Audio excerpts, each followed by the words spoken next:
پرون په باجوړ کې یو لوی شخصیت شهید کړی شوی دی، مولانا خانزیب صاحب. ډېر بهترین شخصیت و.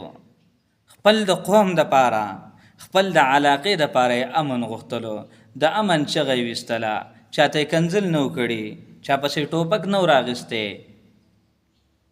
د چا کور یې په کاڼو نه وي ویشتلی، خو امن یې غوښتلو چې زه خپل په کلي کې، زه خپل اولس دپاره، زه خپل قوم دپاره امن غواړمه.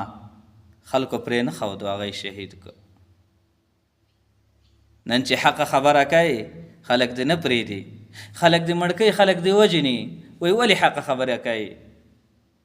وایي سپینې سپینې مه وایه که ژوند کوي، او وینې ته اوبه وایه که ژوند کوي.